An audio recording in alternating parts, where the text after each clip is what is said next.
खरं म्हणजे मी सुप्रीम कोर्टाचे आभार मानेन, कारण उच्च पदस्थ लोकांनी अफवा पसरवणं आणि देशहिताविरुद्ध बोलणं हे अतिशय निषेधार्ह आहे।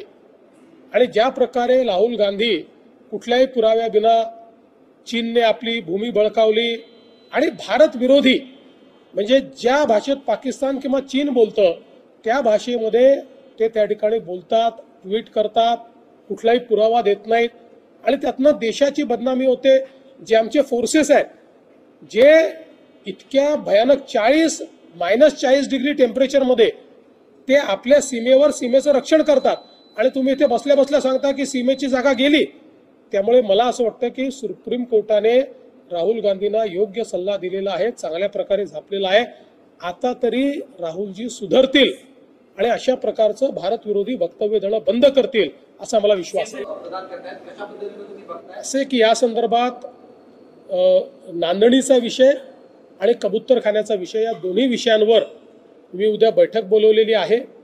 कारण हे दोन्ही निर्णय न्यायालयाचे निर्णय आहेत, हे काही आमचे निर्णय नाही आहेत, पण जनभावनाही लक्षात घेतली पाहिजे।